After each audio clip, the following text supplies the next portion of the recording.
नमस्कार। आज हम महाभारत के एक बहुत ही महत्वपूर्ण अध्याय पर बात करने वाले हैं। हाँ, गुरु द्रोणाचार्य की कहानी है ना। बिल्कुल। कैसे वो हस्तिनापुर आए और कुरु राजकुमारों के गुरु बने।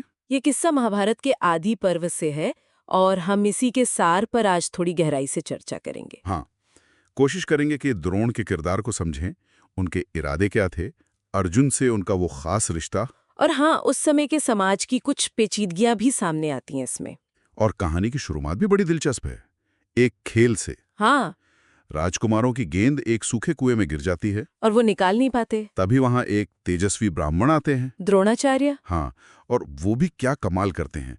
घास के तिनकों से तीर बनाकर पहले गेंद और फिर अपनी उंगली भी निकाल लेते हैं कुएं से। राजकुमार तो हैरान रह गए होंगे। बिल्कुल।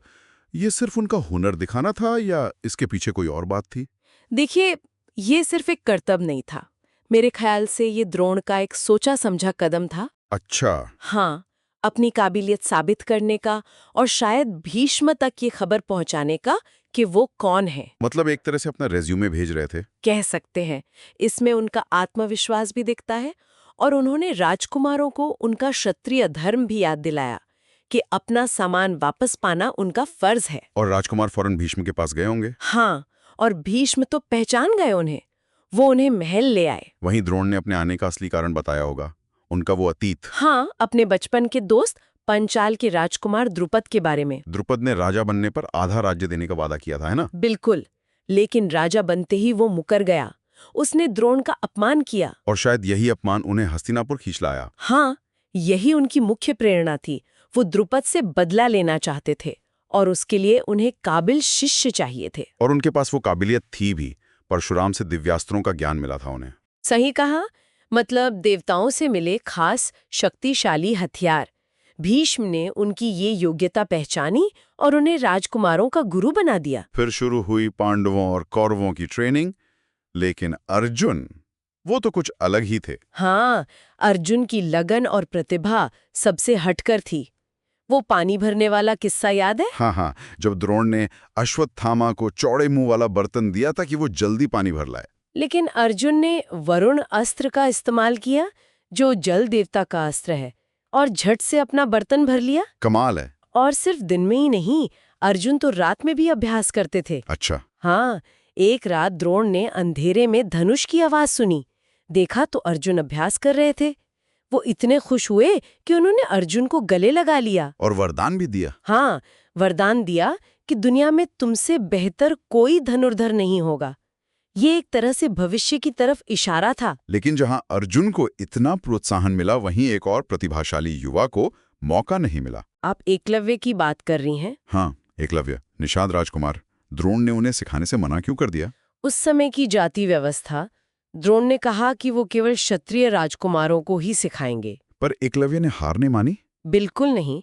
वो जंगल गए, द्रोण की मिट्टी की मूर्ति बनाई और उसे ही गुरु मानकर अभ्यास करने लगे और कमाल का हुनर हासिल किया। वो कुत्ते वाली घटना। हाँ, जब पांडवों का कुत्ता उन पर भौंका तो एकलव्य ने आवाज सुनकर ही बिना कुत्ते को देखे 7 बाणों से उसका मुंह इस तरह भर दिया कि उसे चोट भी नहीं आई और भौंकना बंद हो गया।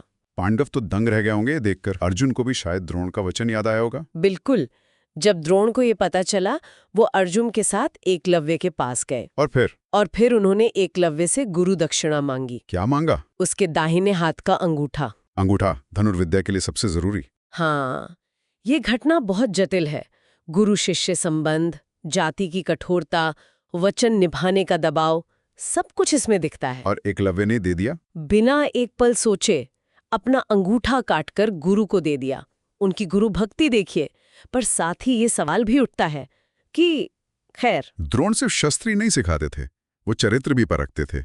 जैसे युधिष्ठिर और दुर्योधन की परीक्षा ली। हाँ, युधिष्ठिर से कहा कि राज्य में सबसे गुणी व्यक्ति को ढूंढो और दुर्योधन से कहा कि सबसे बुरे, सबसे दोषपूर्ण व्यक्ति को ढूंढो। नतीजा क्या निकला। दिलचस्प। दुर्योधन को खुद से ज्यादा गुणी कोई नहीं मिला। उसका अहंकार साफ दिखता है। और युधिष्ठिर को खुद के अलावा कोई और बुरा या दोषपूर्ण नजर ही नहीं आया। ये उनकी विनम्रता थी। इससे द्रोण ने शायद अंदाजा लगा लिया होगा कि कौन कैसा शासक बनेगा। हो सकता है, किसके गुण उसे महान बनाएंगे और किसके अवगुण विनाश लाएंगे। एक और घटना है जो अर्जुन की खासियत दिखाती है।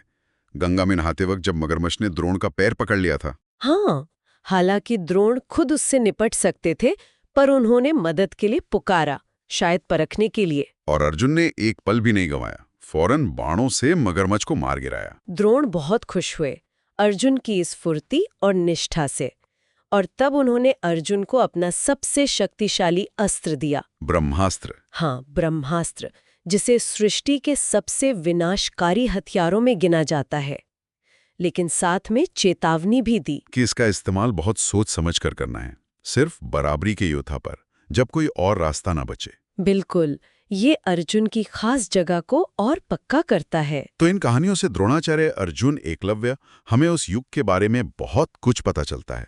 गुरु शिष्य रिश्ते कैसे थे, लोगों की अपनी महत्वाकांक्षाएं थी, समाज के नियम कितने सख्त थे। हाँ, ये सब बातें दिखती हैं। प्रतिभा, मेहनत, सामाजिक बाधाएं, वचनबद्धता और शायद किस्मत भी, ये सब मिलकर किरदारों की जिंदगी और महाभारत की पूरी कहानी को एक दिशा देते हैं। हर एक का फैसला, हर एक कदम मायने रखता है। और ये हमें सोचने पे मजबूर करता है ना, कि अगर द्रोणा एकलव्य को सिखा देते, या अगर द्रुपद अपना वादा निभाता, तो कहानी कितनी अलग होती। एक गुरु का एक फैसला या किसी का एक रिएक्शन इतिहास को कैसे बदल सकता है, ये सवाल आज भी उतने ही अहम है।